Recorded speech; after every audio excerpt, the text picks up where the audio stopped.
శ్రీ ధన్పాల్ సూర్యనారాయణ గారిని వేదికపైకి అలంకరించవలసిందిగా కోరుచున్నాము. మన పట్ట సంఘ సభ్యులందరూ వారికి సహకరించగలరు. మరియు పట్టణ ఆర్యవైశ్య సంఘ ప్రధాన కార్యదర్శి కస్బా సంపత్ గారు వేదికపైకి రాగలరు. మరియు ముందుగా పూర్వాధ్యక్షులు శ్రీ మూఢనాగభూషణం గారు వేదికపై, శ్రీ ముక్క దేవేంద్ర గుప్తా గారు వేదికపై రాగలరు. శ్రీ అమపల్లి పురుషోత్తం గుప్తా గారు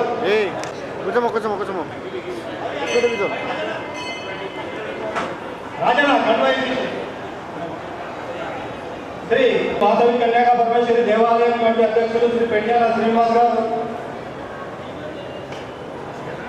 శ్రీ నూతన శ్రీనివాస్ గారు, శ్రీ శ్రీ నగరేశ్వర దేవాలయ కమిటీ అధ్యక్షులు శ్రీ చెన్న విశ్వనాథం గారు, శ్రీ వైశ్య భవన్ కమిటీ అధ్యక్షులు ఆర్యవైశ్య యువజన సంఘం అధ్యక్షులు శ్రీ ఇల్లందుల ప్రభాకర్ గుప్తా గారు.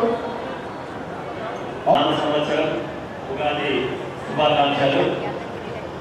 హిందూ బంధువులందరికీ, ఆర్యవైశ్యులందరికీ ఉగాది శుభాకాంక్షలు. నేటి నుండి మనం నూతన సంవత్సరం ప్రారంభమైంది. జనవరి 1 నూతన సంవత్సరం కాదు, కానీ చాలా మంది జరుపుకుంటారు. దయచేసి ఇక నుంచి అయినా కానీ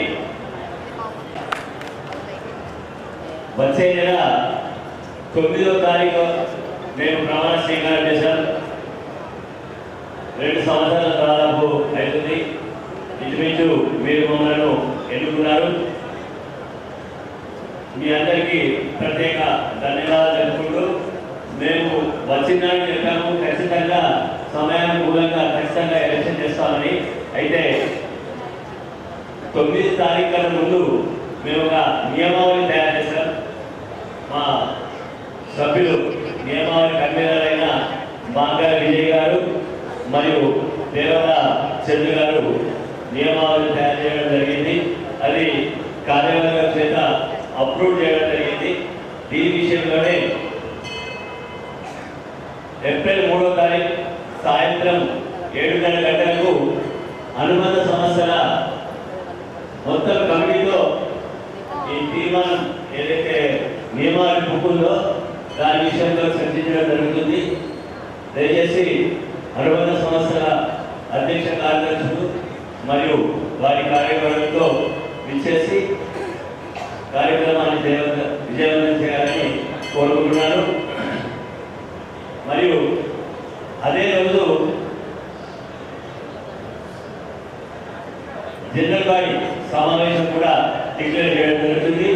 జనరల్ బాడీ అయిన 21 రోజుల్లోనే డిక్లేర్ చేస్తాం. రేపు కూడా ఎన్నికలు డిక్లేర్ చేస్తాం. దయచేసి ఎవరైతే సభ్యత్వం పొందారో ఇంకా కొంత టైం ఉంది కాబట్టి పొందే వాళ్ళు సభ్యత్వం స్వీకరించాలి. దాదాపు ఇంకా మీరందరూ సభ్యులు కావాలని మనసారా మీ అందరినీ కోరుకుంటున్నాను. ఏదైతే మేము కార్యక్రమాలు చాలా చేశాం, ఏదైతే మేనిఫెస్టోలో ఉన్న కార్యక్రమాలు 100% చేయడం జరిగింది. ఈ మధ్యనే కిరాయిలలో చనిపోతారు, వారు ఇంటి ఓనర్స్ ఇబ్బంది పెట్టి వారిని బయటకు పంపడం జరుగుతుంది. కొన్ని జాగ్రత్తలు మనకు కొన్ని అలాంటి సంఘటనలు మా దృష్టికి వచ్చినాయి. అయితే వీరి కొరకు ప్రత్యేకంగా మన ముందు భాగంలో పైన 13 రోజులు విద్య కార్యక్రమాలు చేసుకోవచ్చు. అలాంటిది మీకు 15 రోజుల లోపల ఇది అందుబాటులో వస్తుంది. దయచేసి అలాంటి ఏమైనా ఉంటే మాకు చెప్తే వారికి ఫ్రీగా 13 రోజులు ఫ్రీగా ఇవ్వడం జరుగుతుంది. ఇక అదే కాన్ఫరెన్స్లో 4 రూమ్లు కూడా నిర్వహించడం జరిగింది. మా కార్యవర్గం దాదాపు 9 నుంచి 10 లక్షల రూపాయలు మా కార్యవర్గం చేత ఇవ్వడం జరిగింది. మిగిలింది మన కిరాయి వస్తున్నాయి, దాంట్లో అటెండ్ చేస్తాం. దయచేసి మేము చేసే కార్యక్రమాలు ప్రతిదీ కూడా ఆదివేశాలకు సంబంధించిందే. ఇక ఏదైతే నెలకు 500 రూపాయలు 52 మందికి పెన్షన్ ఇవ్వడం కూడా జరుగుతుంది. ఇది దాదాపు సంవత్సరం కాదు అవుతుంది. 300 రూపాయలు సంఘం పక్షాన, 200 రూపాయలు మా సూరన్న గారి తల్లిగారైన ధన్పాల్ లక్ష్మీబాయి బిడ్డలు కూడా వారి 500 రూపాయలు చెప్తున్న దాదాపు 11 నెలల నుంచి ఇవ్వడం జరుగుతుంది. మునుములు కూడా ఇంకా ఎక్కువ చేసే ప్రయత్నం చేస్తామని మీకు సభాముఖంగా చెప్తూ, నాకు ఈ అవకాశం ఇచ్చిన మా మెంబర్స్ ఇది 2 సంవత్సరాలు దాదాపు నాతో ఇక్కడ ఉన్న కార్యవర్గం నాకు చాలా కోఆపరేషన్ ఇచ్చారు. వారందరికీ కూడా ప్రత్యేక ధన్యవాదాలు జరుపుకుంటున్నాను. జై వాసవి, జై జై వాసవి.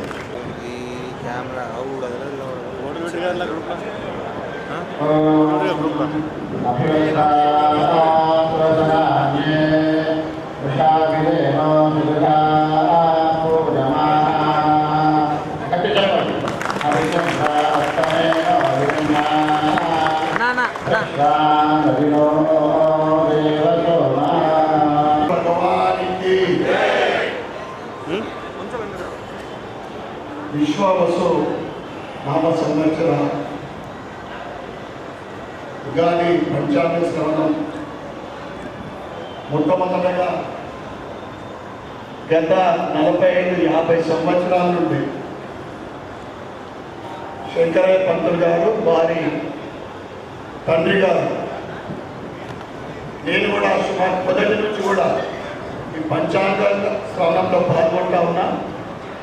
మొట్టమొదటిగా శంకర పంతులు గారికి పాదవందనం చేస్తూ ఈ కార్యక్రమాన్ని నిర్వహిస్తున్న పట్టణ సంఘ అధ్యక్షులు సోదరుడు కొండ వీక్షకర్ గుప్తా గారికి మరియు వారి కమిటీ సభ్యులకు, ఈ పంచాంగ కార్యక్రమంలో పాల్గొంటున్న వివిధ అనుబంధ సంస్థల అధ్యక్ష కార్యదర్శులకు మరియు గల్లీ ఆర్యవైశ్య గల్లీ సంఘ అధ్యక్ష కార్యదర్శులకు, మహిళా కమిటీ సభ్యులకు, మహిళా సోదరులకు, ఇందూరు నగర ఆర్యవైశ్య సోదర సోదరిమణులకు, యువకులకు, చిన్నారులకు నూతన సంవత్సర ఉగాది పండుగ శుభాకాంక్షలు, శుభాదినాలు. అమ్మవారి ఆశీర్వాదంతో రాబోయే ఉగాది వరకు తమ తమ జీవితాల్లో ప్రతి ఒక్క కుటుంబంలో సుఖ సంతోషాలతోటి, అష్ట ఐశ్వర్యాలతోటి తమ తమ వ్యాపార సంస్థలు, జాబ్లలో, ప్రొఫెషనల్లో ఉన్నత స్థానాలకు ఎదగాలని మీ అందరికీ కూడా మనస్ఫూర్తిగా కోరుకుంటూ, అమ్మ దయ ఉంటే అమ్మ మన దగ్గర ఉంది. చాలా ఆనందం. ఇక ఎలక్షన్ల గురించి మామ చెప్పడం జరిగింది. ఇంకా నెల రోజుల నుంచి మీ బాధ్యత, దాన్ని ఇంకా పటిష్టంగా నిర్వహించండి. ఏదో 4 నెలల ముందర నుంచి మీరు చెప్తూనే ఉన్నారు. నిజంగా వారికి ధన్యవాదాలు చెప్పాలి. గతంలో మాదిరి కాకుండా ఖచ్చితంగా సరైన సమయంలో ఎన్నికల నిర్వహిస్తాను అనడం అనేది నిజంగా వారి గొప్ప మనసుకు నిదర్శనం. అందరూ కూడా చెప్పట్లు పెట్టాల్సిందే వారికి సభ్యులందరికీ కూడా. అదేవిధంగా కొత్త నియమాలని చెప్తా ఉన్నాడు. అది అనుబంధ సంస్థలు మరియు కమిటీ సభ్యుల మీటింగ్ తర్వాత జనరల్ బాడీ మీటింగ్లో ప్రవేశపెట్టడం జరుగుతుంది. ఫార్మాలిటీ 21 రోజుల ఎలక్షన్ అంటూ ఉన్నారు.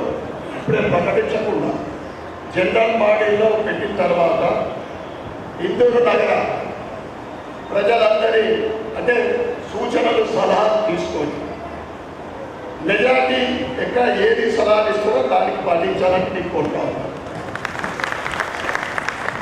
నేను గర్వంగా చెప్పుకుంటా ఉంటా, అత్యధిక అర్బన్లో ఇందూరు అర్బన్లో అంటే మైనారిటీ పక్కన పెట్టి 42% రోజు రోజుకు పెరుగుతూ ఉంది ఆ పాపం. ఆ తర్వాత మున్నూరు కాపాలు, ఆ తర్వాత గుజరాతులు అనుకుంటా 3వ స్థానం, 4వ స్థానం అంటే మైనారిటీ పక్కన పెట్టి ఆర్య వైశ్యులు. ఎక్కడ చెప్పినా నేను 20,000 ఓటర్లు మా దగ్గర ఉన్నారని నేను గర్వంగా చెప్తా ఉంటా. మరి సభ్యత్వం మాత్రం 9,500 అయింది. పరంపరగా అతి వేగంగా సభ్యత్వ సమోదు చేసుకునవలసిందిగా మీ అందరికీ కూడా నేను కోరుతా ఉన్నాను. దయచేసి ఇప్పటి నుంచే నేను నువ్వు నా గ్రూపు నా ప్యానెల్ అనకుండా ఇప్పటికే అనేక సమస్యలు ఉన్నాయి ఇందూరు ఆర్యవైశ్య సంఘంలో. అంటే పట్టణ సంఘానికి కాకుండా నగరం మొత్తం మీద అనేక సంవత్సరాల నుండి ఈ సమస్యలు నడుస్తూ ఉన్నాయి. ఐక్యమత్యంగా ఆలోచించి కలిసికట్టుగా యూనిట్గా ఉండి ఒక యూనిట్ని నిర్మించుకోండి. వీలైతే యునానిమస్గా ఆ కమిటీని ఏర్పాటు చేసే విధంగా నేను మీ అందరి తరఫు నుండి కలిసి అందరికీ కూడా ధన్యవాదాలు చెప్తా ఉన్నాను. ఇక భారతదేశంలో పుట్టడం, అందులో హిందువులుగా పుట్టడం, అందులో వైశ్యులుగా పుట్టడం అనేది నిజంగా మన పూర్వజన్మ సుకృతమే. దేశంలో పుట్టిన ఎవరికైనా ఏ జాతి అయినా ఏ కులంకైనా వారి జాతి మీద కులం మీద అభిమానం ఉంటుంది, దేశభక్తి ఉంటుంది. కానీ మనం జరిగిన ఒక చిన్న సంఘటన, ఎందుకంటే ఇంత పెద్ద సంఖ్యలో చెప్పాల్సిన అవసరం అనిపించింది. పొట్టి శ్రీరాములు గారి పేరు యూనివర్సిటీ పేరు మార్పు. నేను ప్రిపేర్ అయిన తర్వాత కూడా కొందరు నా తోటి ఎమ్మెల్యే చెప్పిండు, అన్న ఒక కులానికి సంబంధించింది అసెంబ్లీలో మాట్లాడతామంటే బరాబర్ మాట్లాడతా, నేను వైశ్యంగా ఉన్నందుకు గర్వపడుతున్నా చెప్పిన వాళ్ళు. నేను చాలా స్పష్టంగా యూనివర్సిటీకి పేరు మార్చుంది, ఎందుకు ఇక్కడ కలిసిపోతే అడిగిన నేను బాగా అది దయచేసి గుర్తించాలి దయచేసి. ఎందుకంటే కేంద్రం కానీ ఎక్కడైతే ఆర్య వైశ్యులు ఆర్యాన్ని మేనేజ్ చేస్తారో అది సక్సెస్గా ఉంటుంది. ఇంకో మీటింగ్ హైదరాబాద్లో చెప్పిన మీరు మా నిజామాబాద్ని ఆదర్శంగా తీసుకోవాలని చెప్తారు, మా ఇంటిని ఆదర్శంగా తీసుకోండి రాజకీయంగా. ఆ తర్వాత రోజు రోజుకు తెలంగాణలో కానీ ఆంధ్రప్రదేశ్లో కానీ సౌత్ ఇండియాలో ఓవరాల్గా ఆర్య వైశ్యుల రాజకీయంగా వారి ఉనికి తగ్గిపోతాం. అది ఒక కారణం మన దగ్గర ఉంటుంది. అధికార పార్టీకి ఉండండి తప్పకుండా, ఎందుకంటే మనమంతా వ్యాపారస్తున్నాం, మన వ్యాపారాల కోసమో ఇంకా దేనికోసమో. కానీ ఎన్ని రోజులు మనం సెక్రటరీగా ఉంటాం, ఎన్ని రోజులు మనం చేతిలో పనిచేస్తాం. అదే మొన్నటి ఎలక్షన్లో 7 ఆర్య వైశ్య ఎమ్మెల్యేలు గెలిచిండ్రు. సీఎం మన రేఖా గుప్తా ఎంత గర్వంగా ఉంది. నువ్వు నార్త్ ఇండియా ఏ స్టేట్లో తీసుకున్నా కానీ ఆర్య వైశ్య రాజకీయంగా బాగా చైతన్యంగా ఉంది. ఇక్కడ కూడా రాజకీయంగా ఎదగాలని మొన్నటి ర్యాలీ ఏదైతే దిష్టిబొమ్మల కార్యక్రమానికి ఇంకా పెద్ద ఎత్తున వస్తే చాలా బాగుంటుంది. నేను ఎక్స్పెక్ట్ చేసిన భవిష్యత్తులో ఇవన్నీ కూడా కాకుండా మనం చూద్దాం. మా అక్కచెల్లెలు చెప్పినా వందల మంది వస్తుంది. నేను ఆర్యవైశ్య పేదోడికి కూడా ఇబ్బంది అయిందంటే మనం అందరం దగ్గర కావాలి. వాళ్ళ ఇంట్లో ఏమైనా ఇబ్బంది అయిందంటే అందరం పోవాలా. ఇవాళ చెప్పుకోలేని పరిస్థితి లవ్ జిహాద్ పేరు మీద కానీ మత మార్పిళ్ళు కానీ జరుగుతూ ఉంటే చెప్పుకోలేదు. ఎందుకంటే ఇంకా టీం ఉన్నదంతా ధైర్యం ఉండాలి. తప్పకుండా మనమందరం కూడా దయచేసి అందరికీ ఒక మీ అన్నలేఖలో తమ్ముళ్ళ సూచన చేస్తూ ఉన్నా.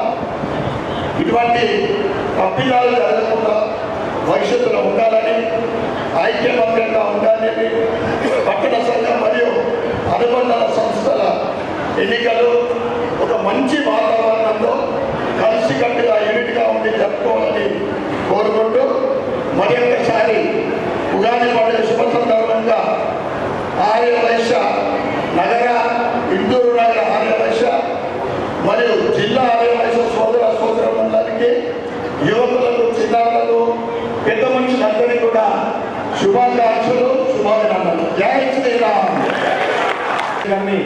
వేదిక ముందుకు రాగలుగుతున్నాము. వీరు గోసేవ గురించి పాంప్లెట్ రిలీజ్ చేస్తున్నారు. గోసేవకు మనకు ఏమేమి ఫలితాలు కలుగుతాయని చెప్పేసి మన సూరన్న గారితో